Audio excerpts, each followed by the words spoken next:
Salve a tutti, bentornati sul canale. Oggi 28 novembre 2024, ci troviamo a Terriri, una zona molto periferica, bella a dire la verità, piena di aree verdi interessanti, poi vicino c'è il mare da quella parte.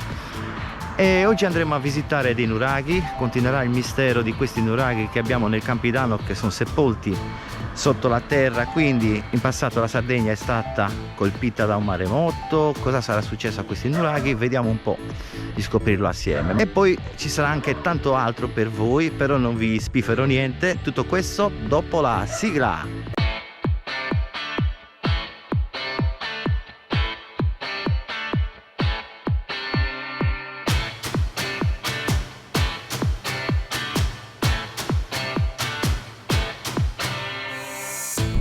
Eccoci qua in direzione nuraghe Tradori, vicino a Riola Sardo.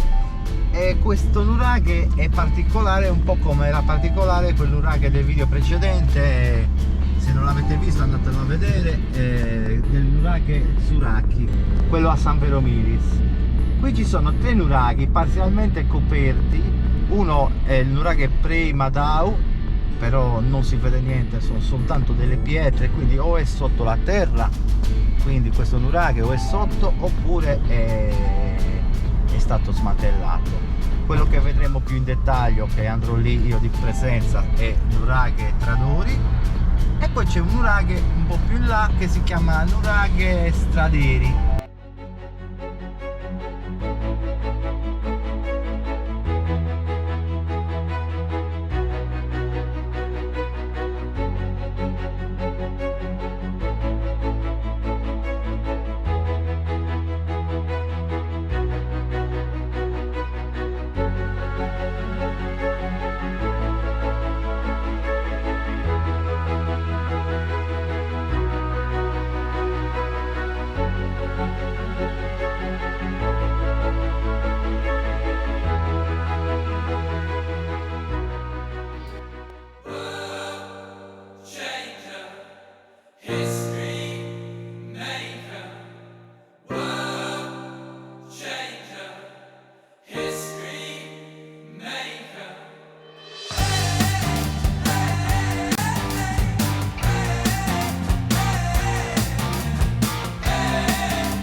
Allora, il nuraghe Tradori è proprio là, ma purtroppo è tutto recintato e non possiamo farci niente.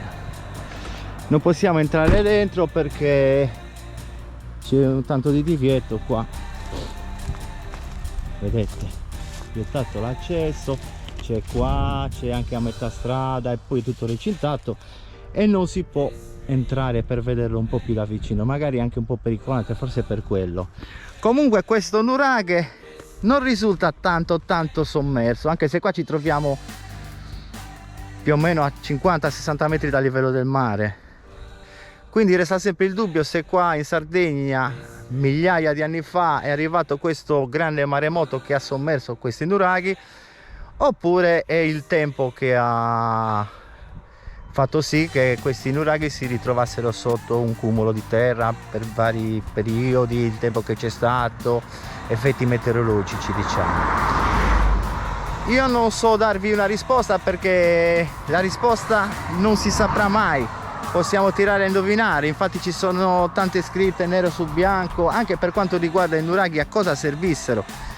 E in questi video che faremo più avanti vi parlerò dei nuraghi che venivano usati in maniera diversa. Ce lo racconta Raimondo De Muro in un suo libro, I racconti della nuragheologia. Praticamente sostiene, o è una storia, o si sosteneva che questi nuraghi fossero creati per attirare esseri da un altro pianeta, da un'altra parte della Terra, non lo so, esseri intelligenti, esseri di colore blu, la pelle blu. Comunque tutto questo nel prossimo video. Mi raccomando, iscrivetevi e attivate la campanellina, tanto è gratuito. Ciao, ci vediamo nella prossima puntata.